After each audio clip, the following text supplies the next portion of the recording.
അതിനോട് പ്രതികരിക്കാൻ വളരെ എളുപ്പമാണ് സത്യത്തിൽ.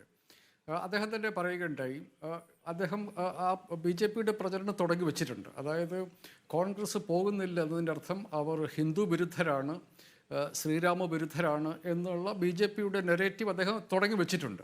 പക്ഷേ അദ്ദേഹം പറഞ്ഞു കൂട്ടത്തിൽ ഒരു കാര്യം കൂടി പറഞ്ഞു. ബി ജെ പിയുടെ പ്രകടന പത്രികയിൽ ഇത് വളരെ കാലമായി ഉള്ള കാര്യമാണ്. 2014-ലും 2019-ലും ബി ജെ പിയുടെ പ്രകടന പത്രികയിൽ ശ്രീരാമക്ഷേത്രത്തെക്കുറിച്ച് പറയുന്നുണ്ട്. ബി ജെ പിയുടെ പ്രകടന പത്രികയിൽ പറഞ്ഞ ഒരു കാര്യമാണ് ഇപ്പോൾ ഈ ശ്രീരാമക്ഷേത്രം എന്നുള്ള കാര്യം ശ്രീ ശങ്കുട്ടി ദാസും സമ്മതിക്കുമല്ലോ. അത് അത്രയും കോൺഗ്രസും സി പി എമ്മും പറഞ്ഞുള്ളൂ. അത് ബി ജെ പിയുടെയും ആർ എസ് എസിൻ്റെയും ഒരു പൊളിറ്റിക്കൽ പ്രോജക്റ്റാണ്, ഞങ്ങളങ്ങോട്ടില്ല. അതേ കോൺഗ്രസ് പറഞ്ഞിട്ടുള്ളൂ. കോൺഗ്രസിൻ്റെ പുതിയ പ്രസ്താവനയിൽ ആ ഒരൊറ്റ കാര്യം മാത്രമേ കോൺഗ്രസ് പറഞ്ഞിട്ടുള്ളൂ. അതൊരു രാഷ്ട്രീയ പ്രോജക്റ്റാണ്, ആ പ്രോജക്റ്റിലേക്ക് ഞങ്ങളില്ല. ബി ജെ പിയുടെ പ്രകടന പത്രികയിൽ പറഞ്ഞ കാര്യങ്ങളിൽ അവിടെ ചെന്ന് രണ്ടാം സ്ഥാനക്കാരായി കോൺഗ്രസ്സുകാർ കൈയടിച്ചു കൊടുക്കണം എന്ന് പറഞ്ഞാൽ അതിനൊരു മര്യാദകേടില്ലേ? അല്ലെങ്കിൽ ബി ജെ പിയുടെ ഒരു പ്രോജക്റ്റിൽ പങ്കെടുത്തില്ല എന്നുള്ളത് കൊണ്ട് അവർ ഹിന്ദു വിരുദ്ധരാകുന്നത് എങ്ങനെയാണ്? അതെങ്ങനെയാണ് വിശദീകരിക്കുക? ആ കാര്യം കോൺഗ്രസ്സിൽ വളരെ ലളിതമായിട്ട് വിശദീകരിക്കാവുന്നതേ ഉള്ളൂ. സോമനാഥ് ക്ഷേത്രത്തിൻ്റെ ചരിത്രത്തിൽ അന്ന് കോൺഗ്രസിൻ്റെ നിലപാട് വളരെ കൃത്യമായിരുന്നു. പണ്ഡിറ്റ് ജവഹർലാൽ നെഹ്റുവിൻ്റെ നിലപാട് വളരെ കൃത്യമായിരുന്നു. പ്രസിഡന്റ് പോകാൻ പാടില്ല എന്നുള്ളതായിരുന്നു.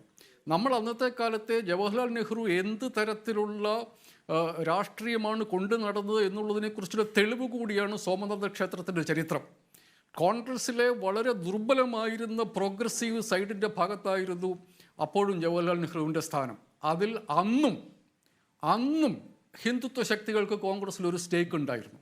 അവരുടെ പ്രതിനിധിയായിരുന്നു ബാബു രാജേന്ദ്ര പ്രസാദ്.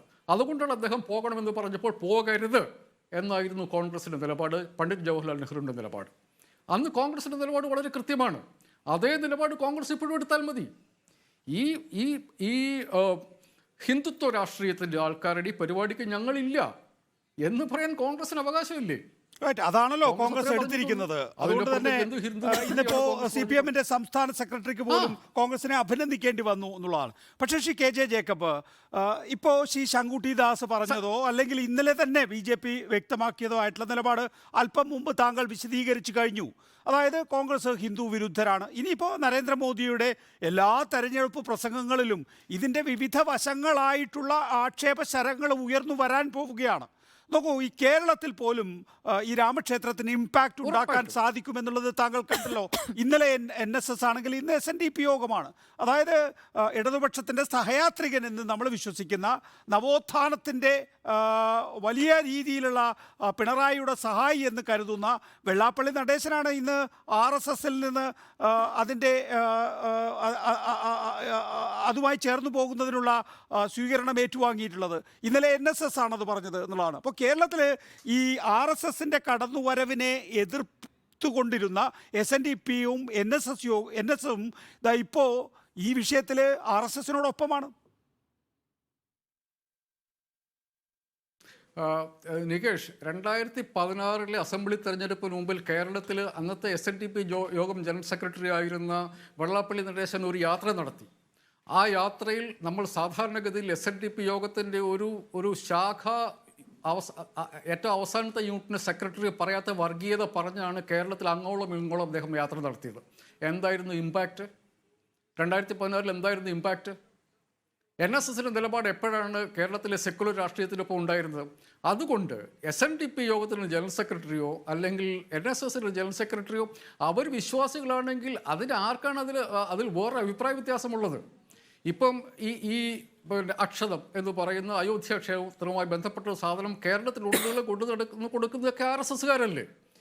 RSSകാരുടെ ഒരു പ്രോജക്റ്റാണ് എന്ന് അവർ പറയുന്നു. RSSൻ്റെ രാഷ്ട്രീയത്തോട് താല്പര്യമുള്ളവർ അതിനോട് ചേർന്ന് നിൽക്കട്ടെന്നേ. അത് നോക്കൂ ശ്രീ കെ ജെ ജേക്കബ്, 2016 താങ്കൾ പറഞ്ഞതുപോലെ തന്നെ നമ്പൂതിരി മുതൽ നായാടി വരെ അല്ലെങ്കിൽ നായാടി മുതൽ നമ്പൂതിരി വരെ എന്ന ആശയം മുൻനിർത്തി ഒരു യാത്ര നടത്തിയിരുന്നു. ആ യാത്രയിലൂടെ RSSും BJPയും SNDP യോഗത്തിൻ്റെ രാഷ്ട്രീയ പാർട്ടിയായ BDJS-ഉം സൃഷ്ടിച്ചൊരു വോട്ട് ബാങ്ക് ഉണ്ടല്ലോ. ആ വോട്ട് ബാങ്കിൻ്റെ കൂടി പശ്ചാത്തലത്തിലാണ് CPM-ന് അന്ന് 91 സീറ്റ് കിട്ടിയിട്ടുള്ളത്. നമുക്ക് പിൽക്കാലത്ത് ശബരിമലയൊക്കെ വന്ന സമയത്ത് നവോത്ഥാന പ്രസ്ഥാനത്തിൻ്റെ നായകനായി നമ്മൾ വെള്ളാപ്പള്ളി നടേശനെ കാണുകയാണ്. ആ നിലയിൽ വെള്ളാപ്പള്ളി നടേശനെ മാറ്റിയെടുത്തു എന്നുള്ളതാണല്ലോ പിണറായി വിജയനിൽ കാണുന്ന മറ്റൊരു മഹത്വം. നോക്ക്, ഇപ്പോൾ അവർ ഈ പറയുന്ന അക്ഷതം ഏറ്റുവാങ്ങുന്നതിലൂടെ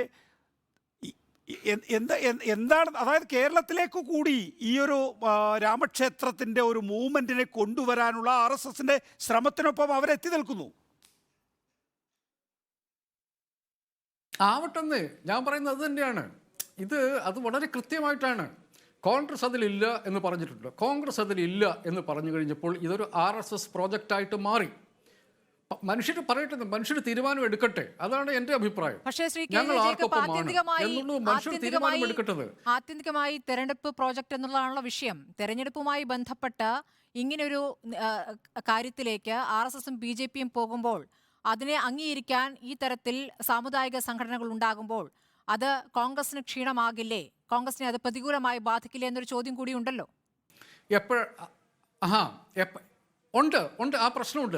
അതാ ഇതിൻ്റെ അകത്ത് ഞാൻ ഇന്ന് വേറൊരു, നമ്മൾ ഇംഗ്ലീഷിൽ പറയും നെസസറി ആൻഡ് സഫീഷ്യൻറ്റ് കണ്ടീഷൻ എന്ന് പറയും. കോൺഗ്രസ് എന്ന രാഷ്ട്രീയ പാർട്ടിയെ സംബന്ധിച്ചിടത്തോളം അത് ഇപ്പോൾ അതിൻ്റെ രാഷ്ട്രീയം പറഞ്ഞിരിക്കുന്നു. ഇതാണ്, ഞങ്ങൾ RSSന്റെ പ്രോജക്റ്റിൽ ഞങ്ങളില്ല. പക്ഷേ ആ പ്രോജക്റ്റ് മാത്രം വെച്ചിട്ട് കോൺഗ്രസിനോ ഇന്ത്യ മുന്നണിക്കോ തെരഞ്ഞെടുപ്പിലേക്ക് പോകാൻ പറ്റില്ല. എന്താണ് മനുഷ്യരുടെ മുമ്പിലേക്ക് വെക്കുന്ന സഫീഷ്യൻറ്റ് പൊളിറ്റിക്സ്? കാരണം ഈ രാമക്ഷേത്രവുമായി ബന്ധപ്പെട്ട ചർച്ചയിലേക്കാണ് കോൺഗ്രസ് പോകുന്നതെങ്കിൽ നിങ്ങൾ പറഞ്ഞത് ശരിയാണ്. പക്ഷേ കഴിഞ്ഞ 10 വർഷമായി രാമക്ഷേത്രത്തിന് അഡ്വക്കേറ്റ് ശങ്കുട്ടിദാസ് പറഞ്ഞതുപോലെ തന്നെ അവരുടെ പ്രകടന പത്രികയിൽ രാമക്ഷേത്രം എന്ന് പറഞ്ഞ് അധികാരത്തിലിരുന്ന രാഷ്ട്രീയ പാർട്ടി കഴിഞ്ഞ 10 വർഷമായി എന്താണ് ഈ രാജ്യത്തെ ജനങ്ങൾക്ക് കൊടുത്തത് എന്നുള്ളതുമായി ബന്ധപ്പെട്ട് ഒരു നരേറ്റീവ് ഉണ്ടാക്കാൻ ഇന്ത്യ മുന്നണിക്ക് കഴിഞ്ഞില്ല എങ്കിൽ നിങ്ങൾ പറയുന്നത് വളരെ ശരിയാണ്. എനിക്ക് ആ കാര്യത്തിൽ തർക്കമില്ല. നമ്മളുടെ ചർച്ച രാമക്ഷേത്രത്തിന് ചുറ്റുമാണ് എങ്കിൽ, അതിന് ചുറ്റുമാണ് മനുഷ്യർ ചർച്ച ചെയ്യുന്നതെങ്കിൽ, അതിൻ്റെ പേരിലാണ് മനുഷ്യർ വോട്ട് ചെയ്യുന്നതെങ്കിൽ BJPക്ക് അഡ്വാൻറ്റേജ് ആണ്. പക്ഷേ നമ്മുടെ രാഷ്ട്രത്തിൻ്റെ പ്രശ്നങ്ങൾ രാമക്ഷേത്രവുമായി ബന്ധപ്പെട്ടത് മാത്രമാണോ എന്നുള്ള ചോദ്യം മനുഷ്യരോട് ചോദിക്കാൻ അവരെ